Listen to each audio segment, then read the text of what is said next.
kuma ɲɛmɔgɔw de fɛ u k'a fɔ domaine ye domaine kana yɔrɔ si di k'a sɔrɔ dugutigi a n'a ka conseil ani mairie tɛ min kalama parce que n'i y'a ye ko mankan bɛ bɔ a la ne yɛrɛ nana ne bi mɛkumo yan ne y'a fɛnw ye min yɛrɛ ne yɛrɛ ɲugun fo ka tɛmɛ hakɛ kan yɔrɔ dɔ bɛ an kɛrɛfɛ yan titiri bɔra a kan titiri bɔra a kan cogo jumɛn forage b'a kɔnɔ mais forage in t'a tigi ta ye o titiri bɛ se ka bɔ o kan cogo jumɛn na e bɛ taa ka taa domaine mɔgɔw de bɛ taa ka taa enquête kɛ n'a y'a sɔrɔ fɛn bɛ yɔrɔ la ni fɛn tɛ yɔrɔ la mais e taara sɔrɔ forage mɔgɔw ka foragew sennen bɛ i bɛ se ka titiri bɔ a kan cogo jumɛn na bon o problème bɛɛ bɛ anw fɛ yan donc ça veut dire que an ka problème bɛɛ ye domaine de ye ne bɛ bɔ kɔrɔfɔla yan. o kɔfɛ an ye sigi kɛ ka aw wele walasa ka na mun y'u ka témoignage di c'est à dire que gɛlɛya ye minnu sɔrɔ u y'u da don o la anw tɛna ɲininkali bɛɛ kɛ aw nɔ na bi parce que aw yɛrɛ bɛ kɛnɛ kan ni ɲininkali bɛ maa min fɛ i b'a fɛ k'a tɛnku an ka maa welelen dɔ la an bɛ kuma d'i ma a kana commenter n'i ta ye ɲininkali dɔrɔn na i bɛ ɲininkali kɛ n'aw ko an k'a kɛ bɛɛ k'i hakilina d'a kan waati bɛ taa k'an bolo da. dugutigi ka conseil de ye komi siyɛnwalakaw ka ci taara an na a y'a bila ka na a kana an kɛ ɲɔgɔn fɛ ko gɛlɛya min b'a kan tiɲɛ yɛrɛ la ni gɛlɛya tɛ fila kɔnɔ an ka dugu salen don parce que an ka dugutigi filɛ nin ye an ka dugukolo bɛɛ feerela k'a ban pewu dugutigi ma sibiriya kelen feere a la dugutigi ma sibiriya kelen ta k'a feere k'e ka dugukolo tiɲɛnikɛlaw y'a bɛɛ feere an taara mairie la ka taa mairie ɲininka mairie ko t'a kalama an taara kuma t'a fɛ n'o ye Usumani Keyita ye a ko ale b'a kalama ko sariya y'a jira maa min dugukolo feere u n'olu ka baara kɛ ne maa min k'i t'i ka dugukolo t'i feere k'u n'olu t'i baara kɛ ko donc ko k'e ka dugukolo papier kelen tɛ u fɛ yen ale kɔni b'a dɔn Usumani de don o y'a sɔrɔ a bɔra mairie la mairie ko k'u t'a kalama nka Usumani Keyita ale de y'an ka dugukolo feere ani k'an ka dugukolo bɛɛ morcelé k'a feere dugutigi ka sibiriya kelen tɛ rɔ conseil t'a rɔ k'e ka dugukolo Usumani Keyita y'a kɛ o fana ko k'a fɔ ɲɛmɔgɔw ye u kɔni k'e ka kɔni ka kunnafoni don u k'a lajɛ u ka wuli k'u jɔ an ka bagan marayɔrɔ an ka sɛnɛkɛyɔrɔ Usumani y'a bɛɛ feere mairie ko k'a t'a kalama an jigi ye mairie min ye o k'a t'a kalama an bɛ se ka da o la cogo di parce que foyi man ka anw sɔrɔ ni mairie ma bɔ a kalama mais mairie k'a t'a kalama ko Usumani de y'a kɛ donc kunnafoni kɔni ye nin ye kɔrɔfɔ caman tɛ fɛ mɔgɔ ka ca a bi kuma ɲɛmɔgɔ kɔni fɛ ale ni ɲɛmɔgɔ k'a lajɛ an ka dugukolo u ka fɛɛrɛ kɛ pour que a bɛ se ka an ta yɔrɔ bagan marayɔrɔ t'an bolo bilen sɛnɛkɛyɔrɔ t'an bolo u kɔni y'a bɛɛ feere ala sago b'a la. an b'a fɛ ka min fɔ o de ye ni minnu bɛna ɲininkali kɛ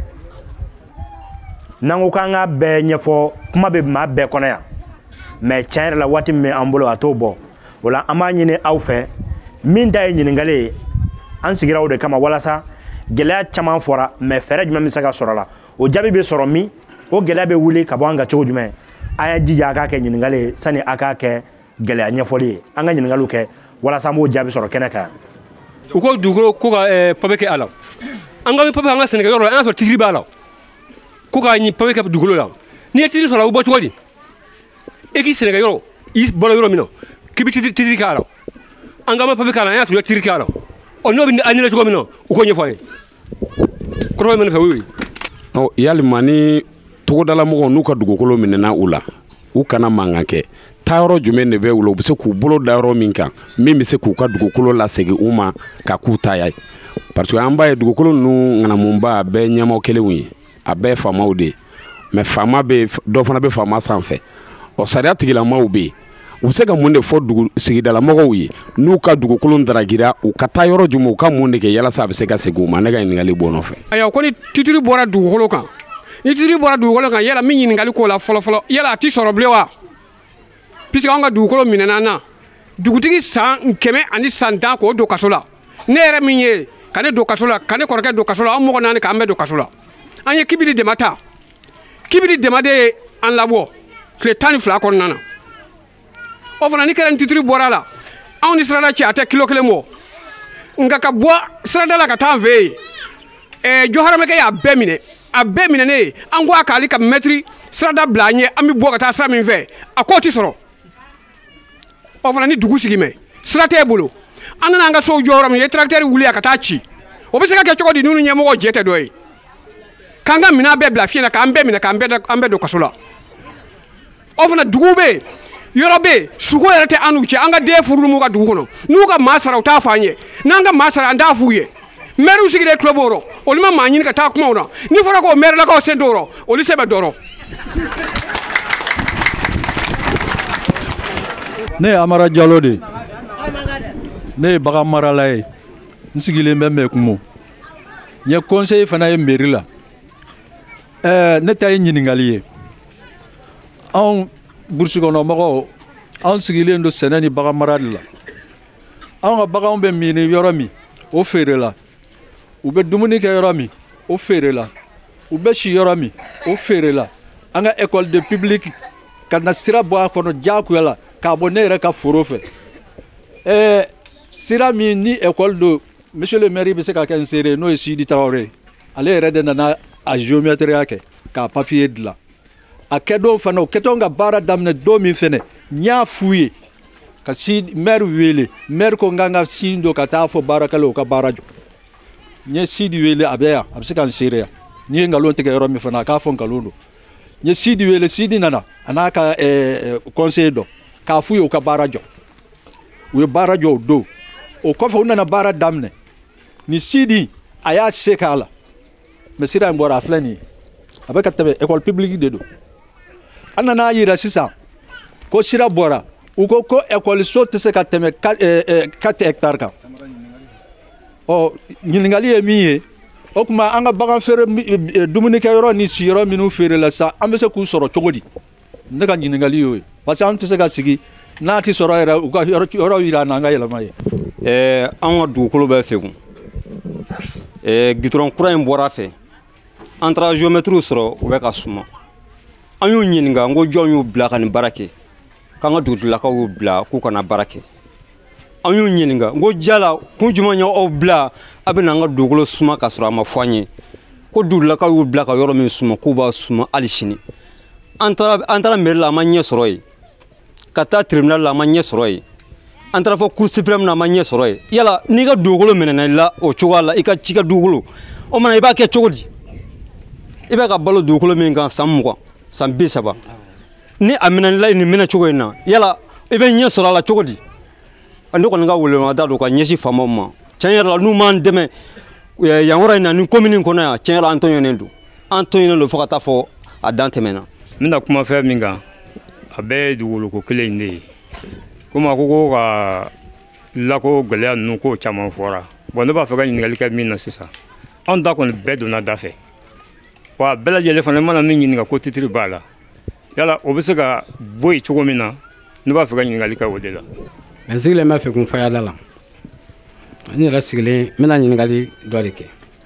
parce que ala y'a kɛ sira tɛmɛna an ka forow fɛ sira tɛmɛnen foro ninnu fɛ jamana kɔni y'a laɲini kɛ sira bɔra mɔgɔ minnu ka yɔrɔ fɛ pour que i ka yiri minnu lakanana jamana ta ye dugukolo ye i ka yiriw fɛɛrɛw ka se ka sara ye an kɔni y'o laɲiniw sabati an y'o kiriw kɛ cour d'appel la k'o gɛrɛsiw sɔrɔ ka na laɲini kɛ mairie fɛ pour que an ka se ka sirada ninnu lakana ka papier ɲini u la mairie ye yamaruya di an ma an ye papier kɛ u la ka di an ma mais an mana bala min nɔ yɔrɔ ninnu bɛɛ papier b'an bolo nka papier bɛɛ bɛ n bolo saki kɔnɔ yan k'a bɛɛ cɛ ka bɔ yen ni aw m'an ka dugukolo sɔrɔ cogo min na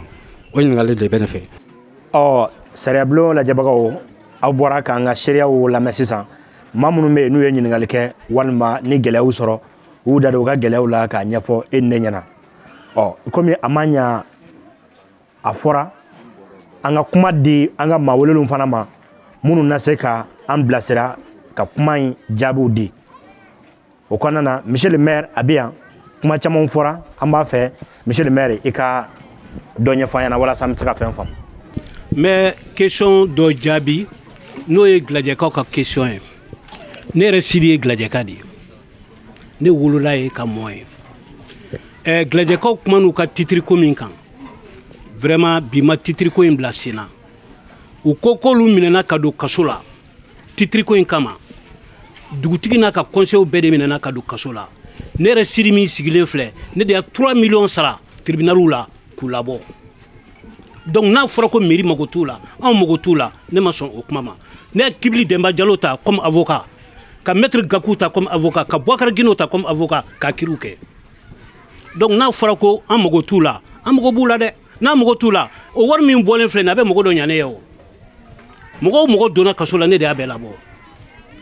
donc ni a fɔra o nin kɛnɛ in kan yan k'a fɔ ko mairie mago t'u la ne ma sɔn o kɔrɔfɔ ma o jaabi de ye nin ye. monsieur le maire a diyara n ye o kɔfɛ min ye kiribo ɲamaba ye monsieur Kɔkɛ Kulibali an bɛ kuma d'ale ma a ye caman faamu a la sariya bɛ an bilasira ni jumɛn ye gɛlɛyaw dɔnna an bɛ fura ɲini de la gɛlɛya ma se yɔrɔ min na ala kana se yen nɔ bilen minnu ni u degunna u bɛ se ka bɔ yɔrɔ sɔrɔ cogo jumɛn na se ma kɛ minnu ka forow ma fɔlɔ u kan ka wulikajɔ jumɛn kɛ tribunal la walima jamana foroba cakɛdaw ka baaradaw la walasa o yɔrɔ kana bɔsi u la président an bɛ ɲininka o la u kan ka mun de kɛ sisan. monsieur Suntara ka ɲininkali diyara n ye n bɛ an balima sɛnɛkɛla ninnu fana fo u ye kuma caman caman fɔ u ye ɲininkali caman caman kɛ n bɛ se ka bɛɛ jaabi mais n bɛ n da don damadɔni na dugukoloko gɛlɛya dɔ tun ye min ye ok n'i y'a jateminɛ kɛ dugukoloko la mɔgɔ caman de tun bɛ min bɛ dugukolo di dugutigi b'a di maire b'a di sous-préfet b'a di préfet b'a di gouverneur b'a di domaine b'a di fɔlɔ la nin jama ba bɛɛ de tun bɛ yen bɛɛ de bɛ dugukolo di o de y'a to n'i tun ye jateminɛ kɛ i bɛ taa sɔrɔ yɔrɔ dɔ bɛ yen sisan titre foncier don mais i bɛ taa sɔrɔ mɔgɔ wɛrɛ ka lettre d'attribution b'a kan mɔgɔ ka permis b'a kan mɔgɔ ka concession rurale b'a kan titre provisoire b'a kan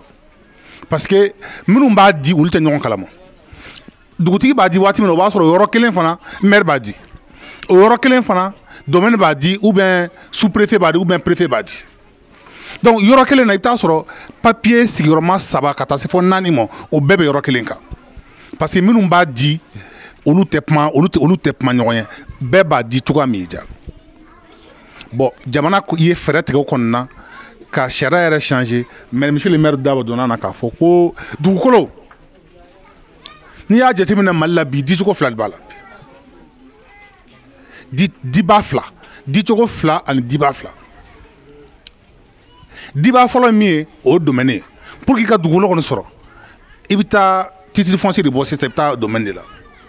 bon pour que o titre foncier fana bɔ tɛmɛsira dɔ de b'i la k'a fɔ i bɛ dugukolo ye k'i bɛ dugukolo ye ten ka ɲɛ bɔ a fɛ k'i bɛ taa domaine na ni domaine mɔgɔw b'a dilan ani urbanisme fɛn ninnu olu bɔra la pour que n'i ye dugukolo ye ni i b'a fɛ i bɛna ɲini dugukolotigiw fɛ dugukolotigiw ye jɛni ye o de ye dugutigi n'a ka conseil de ye commission dɔ de sigi bɛ dugu kɔnɔna na normalement ko dugu o dugu ani buguda o buguda o commission kan ka sigi de olu de bi papier dilan k'a d'i ma k'a fɔ yan yɔrɔ an ye yan yɔrɔ d'i ma ou bien an ye yan yɔrɔ feere ma n'o feereli ma n'i bɛ fɛ k'o yɛlɛma k'o kɛ titre foncier i bɛ t'o yɛlɛma k'o kɛ titre foncier sinon i tɛ dugukolo sɔrɔ tugun o y'a fɔlɔ ye a filanan dugumɔgɔw fana ani dɔnni a bɛɛ bɛ taa yɔrɔ kelen na u ye dugukolo di dugukolo seginna sɛnɛkɛlaw de ma i tɛ se ka dugukolo ko foyi sɔrɔ mais an ɲɛ b'a la bi hali bi a bɛ kɛ namara b'a la dɛ namara b'a la sariya kɔni ye dugukolo k'a tɛ sɔrɔ a pewu ne sɛnɛkɛlaw de m'a d'i ma i bɛna dugutigi n'a ka conseil fɛ olu de b'a d'i ma bon maintenant dugutigi n'a ka conseil o bɛ mun kɛ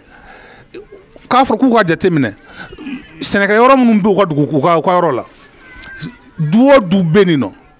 u ka bɛɛ ka sɛnɛkɛ dugukolo ka papier dilan k'a d'i ma sariya o de fɔ du o du bɛ nin nɔ ko i bɛ sɛnɛkɛ yɔrɔ o yɔrɔ la a sɛnɛkɛ dugukolo papier kan ka dilan dugutigi n'a ka conseil commission dɔ de bɛ sigi jɛkulu dɔ de bɛ sigi dugutigi b'a kɔnɔna na mɔgɔ b'a kɔnɔna na olu komi o jɛkulu min bɛ sigi olu de b'a lajɛ k'a fɔ ko karisa nin ye karisa ka sɛnɛkɛyɔrɔ ye sɛnɛkɛyɔrɔ in ye i yɛrɛ bɛ min sɛnɛ sɛnɛkɛyɔrɔ in fana ye i ye min sɛnɛ ka kɔrɔ n'i y'a bila pour que nɔgɔ ka don a la o fana ye sɛnɛkɛyɔrɔ in dɔ ye ko olu de kan ka jate minɛ ka papier k'o la k'a d'i ma n'o dir'i ma o fana i kan ka se ka taa n'o ye mairie la o fana olu bɛ o b'i bila gafe dɔ kɔnɔ yen nɔ o fana o dugu n'a y'i ja kɔfɛ i bɛ taa titre foncier bɔ a la n'a m'i ja i tɛ titre foncier bɔ a la o dugukolo o dugukolo o y'i ta ye donc n bɛ fɛ k'o yɔrɔnin fana fɔ parce que filanan ye min ye sisan gɛlɛya minnu fɔra a dɔ ye min ye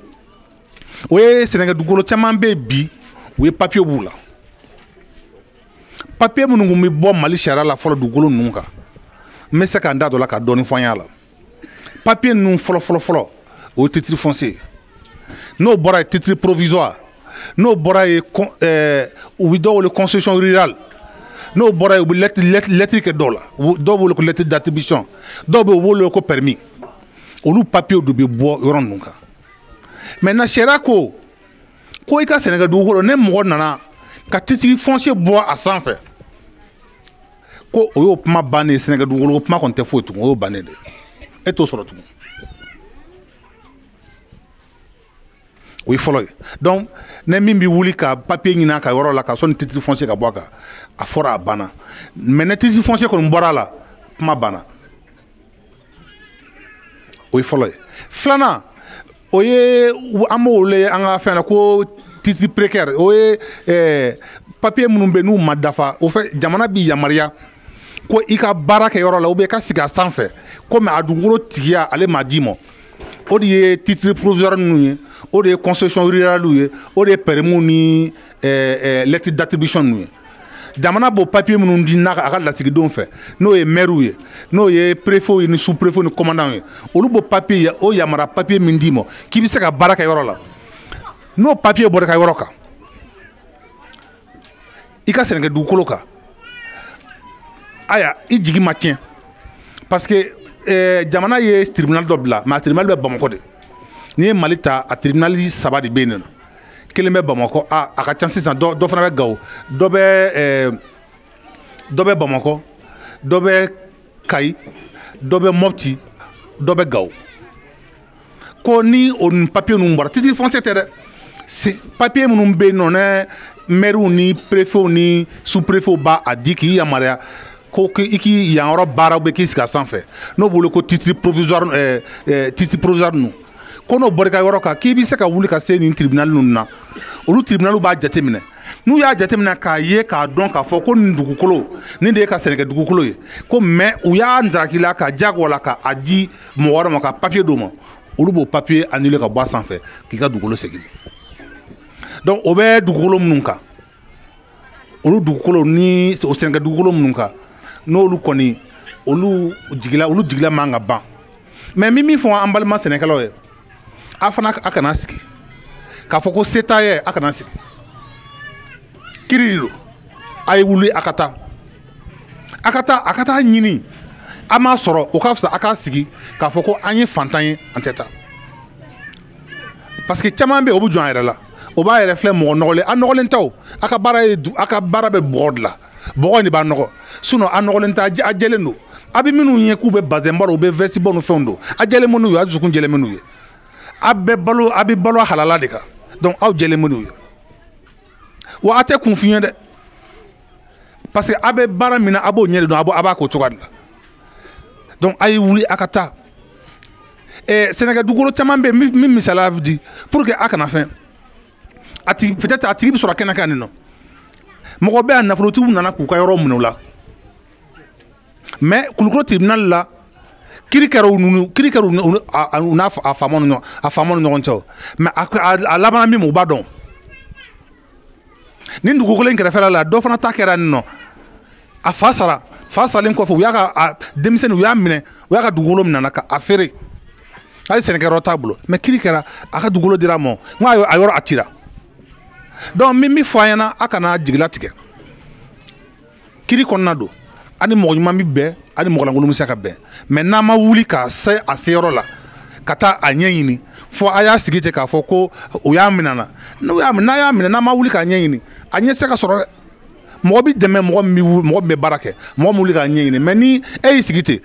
ko faamaw y'a minɛ waritigiw y'a minɛ k'i da den ten aya i ka dekun tɛ dɔn aya fɛɛrɛ minnu kan ka se ka tigɛ k'i dɛmɛ a fana tɛ dɔn donc kuma lasurunya la dugukolo minnu kɔni bɛ nin nɔ ko titre foncier kɔni bɔra olu sanfɛ o kɔni o sɔrɔli sariya bolo ka gɛlɛn dɛ m'a fɔ a tɛ kɛ dɛ mais sariya bolo a ka gɛlɛn yɛrɛ yɛrɛ yɛrɛ de mais minnu bɛ yen nɔ ko titre foncier ma b'olu sanfɛ i n'a fɔ titre minnu bɔra sanfɛ n'an bɛ se k'o wele ko titre provisoire permis lettre concession rurale n'olu bɔra minnu sanfɛ olu u bɛ se ka sɔrɔ mais a ka wuli k'a jɔ n'a wulila k'a jɔ ɲinini b'a sɔrɔ n bɛ fɛ ka min bɔ kuma la yan yɔrɔ la. a diyara n ye an bɛ monsieur le président an bɛ fɔ k'i waleɲuman dɔn jɛmukan in kuma o kuma an mako jɔr'i la i yɛrɛ kɛnɛ kan an bolo justice y'o de sani an k'aw sɔrɔ tribunal la a kana ka gɛlɛyaw ɲɛfɔ walasa an bɛ ka ɲɛsin maa minnu ma u ka u taa siraw dɔn degun u ka se ka corriger walasa bɔdaw ka se ka ye an bɛ fɔ k'i waleɲuman dɔn o la an ye an fa ni an kɔrɔkɛw caman lamɛn a bɛ kɛ wajibi an kan an baw fana bɛ kɛnɛ kan an ka ɲininkali d'u ma ɲininkali m'u fɛ u ka se k'u ka ɲininkaliw kɛ an bɛ kuma di an balakaw ma. ne yɛrɛ min ye ninnu ye ne jɛnɛba ne tile kelen kɛ gendarmerie la ka bɔ yen ka taa bamakɔ ne ni Sidi Tarawele ani Mari Tugura ne tilela gendarme bolo yen a kɛra cikɛ foro nɔfɛ n'an cikɛ foro mɛnɛ na an ka o y'an ka ɲɛtakun de ye an denw bɛ balo cogo min na o b'an kɔnɔ guwan an kɔni bɛ laɲini kɛ jamana fɛ u k'u jija an ye u k'an cikɛ foro ɲini ka d'an ma an tɛ dɔwɛrɛ kɔ cikɛ foro kɔ parce que u ɲɛtakun de don an ka denw ɲɛtakun de ye an bɛ k'o de ɲini sisan waritigiw bɛ ka na an ka yɔrɔ minɛ k'a minɛ an na nka an yɛrɛw fana bɛ k'a feere parce que n'i y'a ye faamaw ye foro minɛ dugumɔgɔ de taara d'a ma n'o tɛ faamaw tɛ maa ka foro dɔn ne yɛrɛ ni Sidi filɛ nin ye n taara mairie la an y'a ɲɔgɔn jɛ n y'an ka degilitew lajɛ ka mairie fa tewu Sidi yɛrɛ a y'a ji d'a ma ka sigiyɔrɔ d'a ma maire ko mun na ko Sidi ye sigiyɔrɔ d'anw ma ka Sidi wele ka kamikaso d'a ma ne ni Serika na ka kamikaso d'a ma fo Bamakɔ ne ni Sidi ani Mari Tugura an taara fo Bamakɔ Sidi filɛ nin ye o kun ye ne ka laɲini ye ne kɔni a bɛ dɛmɛ a ma koyi o ye ne ka kumakan ye. faama an minnu bɔra Bamakɔ minnu bɔra Kulukɔrɔ an bɛ foli lase aw ma aw k'an dɛmɛ k'an dɛmɛ ni hɔrɔnya ni baaliya ni keleya ye se t'anw ye dɛ setigi ye Ala ye aw n wo se t'an si ye an b'an sinsin Ala futana de la nka an jigɛ fɔlɔ o mɛnɛ na an tɛ bɔra si t'an ɲɛ kun kora t'an bolo sanga ka mu yɔrɔ min na i taari kɔfɛ i bɛ bolo la i taari ɲɛfɛ i bɛ bolo la kami Ala kan da ne yɛrɛ tun b'a tribunal ye ɲɛna fɔlɔ mais ne den donna ne taara kasaka mɔden don ne taara faama u y'anw yɛrɛ gɛn yɛrɛ i komi wulu faama an kɔni an man ka an kalifa aw la sa dɛ a y'a jija a k'an jigɛ fɔlɔ d'an ma sanu ko t'an ɲɛ wari ko t'an ɲɛ an jigɛ fɔlɔ bisa y'an ka sini ɲɛkun de ye. Bon kumaba surunya la anw de ye jɛnɛtu tigɛbaga ye mais an ka dugu bɛɛ feerela ka ban mais dugutigi mɛgɛ ta dugutigiw bɛɛ k'u yɛrɛ ɲininka ni mɔgɔ bɛ se ka siɲɛ 2 kɛ dugutigiya la dugu kelen kɔnɔ mais kuma ma surunya la kuma bɛ ka munumunu fɛn dɔ de da la jamana dugukolo feere yɛrɛ base administration de don les maires et les préfets on voit a bɛ k'an bɛɛ ɲɛna les maires et les préfets mais an bɛ ka kuma sakuma sera mais ni faamaw m'a lajɛ ka sɛnɛkɛlaw mɔgɔ tɔɲɔ n'o ka tɔɲɔ ban vraiment Mali tɛ se ka jɔ Mali kura tɛ se ka jɔ an bɛ ka kuma min sɔrɔ a de o sinon n'i ye kojugu kɛ faama ye na kojugukɛla minɛ a k'a corriger fantan tɛ se ka kojugukɛla dɔ minɛ k'a bɛ se ka d'a ma k'a b'a ban ka corriger k'a b'a fɔ ko fantan k'u jija fantan tɛ se k'i jija Mali ko la. anw tɔɔrɔlen don yan bi an ka dugukolo ko in dusukasi a b'an kan an ka ɲɛtaa de y'an ka denmisɛnninw de ye an jigi de ye dugukolo in ye bi nana kɛ anw kan tilegan dɛrɛ fɛ ka na ko bɛɛ lajɛlen jira anw na musow ye kaso kɛ anw fɛ yan nin dugukolo ko in na ni dusukasi tɛ fila ye a bɛ anw kan se tɛ anw ɲɛ dɛbɛli tɛ anw ɲɛ an ka ɲɛtaa de ye dugukolo ko in ye an tɛ tubabu baara la k'an bɛ sara ta an tɛ izini d'an bolo yan an kɔni ko cikɛ foro an ka denw ka ɲɛtaa kun n'o nana mɛn la tilegan dɛrɛ fɛ k'o ti sɔrɔ bilen ko ni tigi bɔra min kan k'o ti sɔrɔ bilen an kɔni ma se k'o ko faamu fiyewu. mais administration de bɛ ka dugukolo feere an ka dugukolo mairie bi yan n t'a tigi tɔgɔ fɔ dɛ commune Jejila commune bɛ kɛ tan don a bɛ an Jejila mairie mɔgɔ bɛ k'an ka dugukolo feere dugutigi t'a kalama n tɛ mɔgɔ tɔgɔ fɔ dɛ maire sigilen bɛ yan o bɛ kɛ cogo di sous-préfet de bɛ ka i bɛ se ka feereli papier de b'u ni mɔgɔ cɛ mais dugukolo papier sous-préfet de b'a labɛn k'a di dugukolo feerelaw ma a bɛɛ dɔnnen don mais se t'an ye k'a kɛlɛ kɛ. bi sigi a sera a kuncɛyɔrɔ la o la monsieur le maire an bɛna kuma di ale ma k'o bɛɛ kɛra a yɛrɛ ɲɛna a yɛrɛ bɛ dugu kɔnɔ a bɛ gɛlɛya caman kalama a la ɔ ladilikan laban jumɛn bɛ monsieur le maire bolo k'a ɲɛsin an balimaw ma bi monsieur le maire kuma b'i bolo. ala k'an bɛn sababu ma toujours n bɛ segin kɔrɔfɔ kelen kan ladilikan min bɛ ne bolo o ye dugumɔgɔ ne bɛ kuma di dugumɔgɔw yɛrɛ de ye kungo o kungo bɛ dugu in kɔnɔ a bɛ ye dugudenw de nɔ ye parce que n'i y'a dugukolo feerela mɔgɔ si tɛ bɔ bamakɔ ka na yɔrɔ ta i yɛrɛ ma ni dɔ m'a d'i ma ne kɔni b'a ɲini aw fɛ usine tɛ comme muso y'a fɔ cogo min na usine tɛ aw fɛ yan aw mɔgɔ kalannen ka dɔgɔn n'a y'a ka dugukolo bɛ feere o kumana a laban bɛ taa dugukolo sɛgɛn dugukolotigiw fɛ dɛ finalement a bɛ bɔ yan a bɛ taa lɔgɔ san kulukoro ka na a ka tobiliw kɛ yan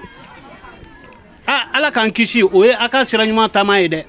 parce que ne ɲɛ bɛ aw la sira min kan sira ɲuman tɛ dɛ ne kɔni b'a ɲini aw fɛ a ye dugukolo feere in a y'a dabila dugukolo feereba in a y'a dabila mais n bɛ question kelen bɛ yen n b'o jaabi fɛya dugutigi sigilen bɛ n kɛrɛfɛ yan mɔgɔ min nana kuma njenjila dugukolo feereliko la ko maire ni préfet njenjila dugukolo feereba yɛrɛ ye njenjilakaw yɛrɛ ye u y'a feere fɔ tanabugu fɔ fɛya dugutigi sigilen filɛ ne yan donc vraiment n'olu nana bi k'u bɛ kuma dugukolo ko kan a bɛ bali ne na n bɔ aw fo ka wale ɲuman dɔn n bɛ serifula fo vraiment a ka to ka nin émission nin kɛ dugu kɔnɔ a ka wusa kosɛbɛ a bɛ hakili caman di mɔgɔw ma n ka foli bɛ bɛɛ. halisa kuma kuncɛ kumaw la monsieur le président kɔkɛ kulibali ni ale ye tribunal président ba ye bi le président du tribunal de grande instance de la région de Kulukoro ale bɛna bi kuma kuncɛ ni ladilikanw ni bilasiralikanw ye cogo min na min ye gɛlɛya wɛrɛw ye mun t'a sɔrɔ ka ban fɛɛrɛ ka se ka sɔrɔ a la maa caman y'i ka laɲiniw kɛ ladilikan minnu bɛ ale bolo an k'an jija a kɛlen k'a fɔ o kana kɛ a dan ye mais an ka sɔn ka ladilikanw fana minɛ ka baara kɛ ni a ye n'o kɛra ne ni aw an bɛɛ lajɛlen bɛ nafa sɔrɔ an ka jamukan kɔnɔna na. ladilikan min bɛ ne bolo k'a fɔ kuma caman tɛ o ne bɛ min fɔ yanmɔgɔ ninnu ye sɛnɛkɛlaw ye u ka sɛnɛ kɛ u ka dugukolo feere dabila caman bɛ bi o banna sɛnɛ ma pewu ka don dugukolo feere de la ko yɛrɛ problème bɛ de bamanan banna sɛnɛ ma ka kɛ dugukolo feere donc n'o kɛra donc dugukolo n'i y'a feere a y'a bɔli ta la o e mana min feere bamananw ka kuma a mɔnɔ tɛ bɔ dɛ n'i y'a feere dɔrɔn n'i ye min feere o bɔli a la donc monsieur le maire ye min fɔ a fana a bɛna k'o de donc tant que n'a bɛ k'a feere a b'a feere a bɛna se yɔrɔ dɔ la dugukolo tɛ ka aw de bolo donc a y'o dabila a ka sɛnɛ kɛ a balo de b'o la a sigiyɔrɔ ka dugubuguda ninnu bɛ sigiyɔrɔ de kan wa sariya fana ye dugukolo min d'a ma sɛnɛ yɛrɛ sababu de la donc a ye sɛnɛ kɛ o ye fɔlɔ ye filanan ye min ye jeune bɔra k'i da maga kuma na o fana papier minnu b'a bolo dugukolo minnu b'a bolo minnu ma minɛ a y'u lakana mais n'a y'a sigi k'a fɔ anw ye sɛnɛkɛla ye k'a fɔ ko si tɛ n ye bon an bɛ don min na bi a ko ka kunna dɛ mɔgɔw ma adamaden bilama an bɛ tribunal la an b'a ye don adamaden bilama u ka sira t'i ka hɔrɔnya la u ka sira t'i ka danbe la u ka sira t'i ka ladira la u ka sira tɛ fosi la mɔgɔw bɛna dɔn wari bon dugukolo bi wari de b'a la donc n'a y'a sigi ten donc u bɛ na ka papiyew bɔ a la ka a feere donc sabanan bɛ n bolo ka fɔ a ɲɛna n'o y'a laban ye o ye dugutigi minnu bɛ yen nɔ n'olu bɛ dugukolo feere n'u bɛ taa mɔgɔ ka dugukolo minɛ k'a feere k'a fɔ k'o ye dugutigi ye sariya ko dugutigi i ta ye min ye i yɛrɛ bɛ min sɛnɛ o de y'i ta ye mais wale wɛrɛ mɔgɔ wɛrɛ min sɛnɛ i ka dugu la o t'i ta ye dɛ o y'o ta de wa dugutigi i yamaruyalen tɛ yɔrɔ o yɔrɔ bɛ yen ko e t'a sɛnɛ o kɛra mɔgɔ wɛrɛ ta ye sa o kɛra mɔgɔ wɛrɛ ta o ye jamana ta de ye e man ka mɔgɔ la abada i yɛrɛ ta i bɛ se k'o de feere i yɛrɛ ta i bɛ se k'o di mɔgɔ de ma mais min t'i ta i tɛ sɛnɛ kɛ min sanfɛ i sigilen tɛ min sanfɛ fo ye mɔgɔ wɛrɛ ta ye ou bien o jamana ta ye i yamaruyalen tɛ donc u ka to o kɔnɔna na mais k'a fɔ n ye dugutigi ye min ka di n ye b'o kɛ dugutigi yɛrɛ bila kun ye mun ye pour que i ka se ka dugudenw ka sariya ma dugudenw ka hakɛ makaran cogoya min na mais ne e yɛrɛ bɛ kɛ sababu ye ka dugudenw ka hakɛ tiɲɛ yarɔ o kɔni tɛ kosɛbɛ donc pour que ka bɔ kuma na n bɛ serifula fo encore une fois de plus aw minnu fana ye déplacera ka na n b'a aw fo mais n bɛ deli kelen min kɔni k'a fɛ a ye wuli papier tɛ yɔrɔ minnu na a ye papier ɲini a ka k'u la o de a bɛ sosara b'o kɔnɔna na anw fana tɔgɔ diya anw min fana bɛ sariya tigɛ ni o ko nana s'a ma don min na ni mɔgɔ nana bin a kan k'a sɔrɔ papier b'a bolo a nisɔn bɛ diya o b'a sɔrɔ sariya ani kɛn min waleya bɛ kɛnɛ kan u bɛ fankelen fɛ donc o bɛ anw lafiya mais ne sariya ani min bɛ kɛnɛ kan n'o tɛ kelen ye aya a bɛ laban tɔɔrɔ bɛ k'aw kan tɔɔrɔ fana bɛ k'anw kan parce que an bɛ laban tugun ka sariya tigɛ ka fɛn fɔ min man ka fɔ donc ko boli kuma dɔn o ka fisa n sen ka di ye donc asalaamaaleykum. ni ne kun ye aw garisɛgɛ ye bi sariyabulon kɔnɔ min an ka jamukan kun ye nin dugukoloko kɛlɛw gɛlɛya an ka jamana kɔnɔna na o de kun ye an ka bi babu ye bi hakili la minnu fɔra la aw ye faamuyali sɔrɔ la a k'an bɛn dɔgɔ fara wɛrɛ a kana fɔ aw kɔ Serifula Jabaranin sanfɛ.